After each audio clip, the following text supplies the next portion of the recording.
Hello student, आज हम पढ़ेंगे इंक्रीमेंट मॉडल। इंक्रीमेंट मॉडल मतलब कुछ ना कुछ ऐड हो रहा है, कुछ ना कुछ प्लस कर रहे हैं हम इसमें। इसकी डेफिनेशन से समझते हैं। It is a way of developing software step by step. The complete system is build in a small part called a increment. मतलब एक ऐसा सॉफ्टवेयर जिसमें हम हर एक मॉड्यूल पे काम कर रहे हैं। Each increment adds new features to the previous one. Previous वाले से कुछ ना कुछ नया इस नए वाले मॉड्यूल्स में या नए वाले सॉफ्टवेयर में हम ऐड करेंगे। तो कभी आपने देखा है कोई बोलेगा आपसे सी लैंग्वेज पढ़ने के लिए, तो बोलेगा कि अरे बेसिक पढ़ लो, फिर बोलेगा एडवांस पढ़ लो और फिर कोर पढ़ लो। मतलब हमारे पास मॉड्यूल 1, मॉड्यूल 2 और मॉड्यूल 3 इन सभी पे काम हो रहा है। तो 3 मॉड्यूल्स पे काम हो रहा है।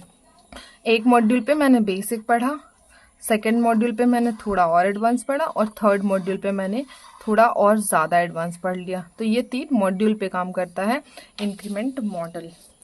इसके फेजेस पे हम आते हैं। इसके फेजेस कुछ अलग नहीं है, प्रीवियस मॉडल की तरह ही है।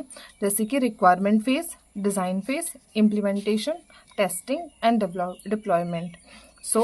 पर ये क्या करेगा कि फर्स्ट में हमें पूरा नहीं बना के देगा। मतलब पूरा बना के भी दे रहा। तो पहले यूज़र ने बोला कि आज मुझे a+a समझना है, a+b समझना है या a+c समझना है।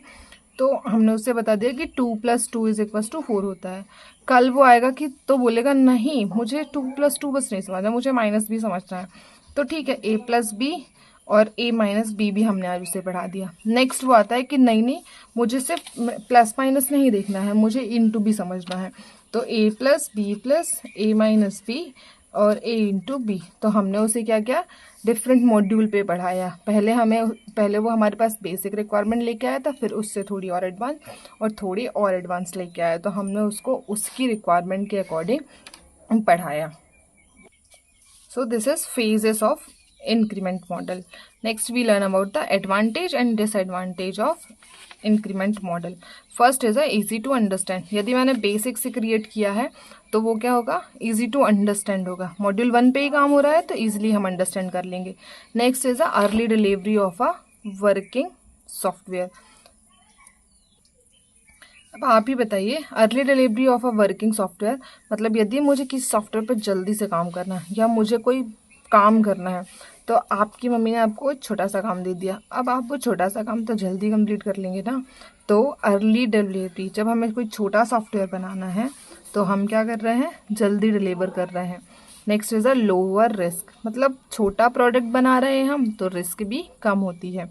Flexible to change, easy to change हो जाएगा। मतलब फर्स्ट मॉड्यूल पे मैंने चेंज किया, सेकंड मॉड्यूल पे उसने कुछ और बता दिया चेंज करने पे, थर्ड मॉड्यूल पे कुछ और बता दिया। तो ये काम हो रहा है हर एक कंपोनेंट या हर मॉड्यूल पे काम हो रहा है। Next is a disadvantage, requirement good planning. हमें क्या करना पड़ता है, रिक्वायर गुड प्लानिंग, अच्छी प्लानिंग की नीड होती है इंक्रीमेंट मॉडल में। यदि आपकी प्लानिंग खराब है तो आप उस प्रोडक्ट को या उस सॉफ्टवेयर को नहीं बना पाएंगे। डिपेंडेंसी प्रॉब्लम मतलब पहला मॉड्यूल तो हमने बना लिया, सेकेंड मॉड्यूल बनाने के लिए हमें प्रीवियस देखना पड़ेगा कि प्रीवियस में क्या कमियां थी, और थर्ड बनाने के लिए हमें फर्स्ट और सेकेंड दोनों देखने पड़ेंगे। तो डिपेंडेंसी प्रॉब्लम है कि प्रीवियस वाले पे हम डिपेंड हैं। Last is a cost can increase. तो अब हम क्या कर रहे हैं, यहाँ पे कॉस्ट इंक्रीज हो जाती है। कॉस्ट इंक्रीज कैसे होती है, मॉड्यूल 1 में 10 रुपये लगे, मॉड्यूल 2 में 20 रुपीज़ लग गए, मॉड्यूल 3 में 30 रुपीज़ लग गए। तो ऐसे करके क्या हो रहा है, इंक्रीज हो रही है, कॉस्ट इंक्रीज हो रही है। ये थे इसके डिसएडवांटेज। तो these all about the incremental model. Thanks for watching this video.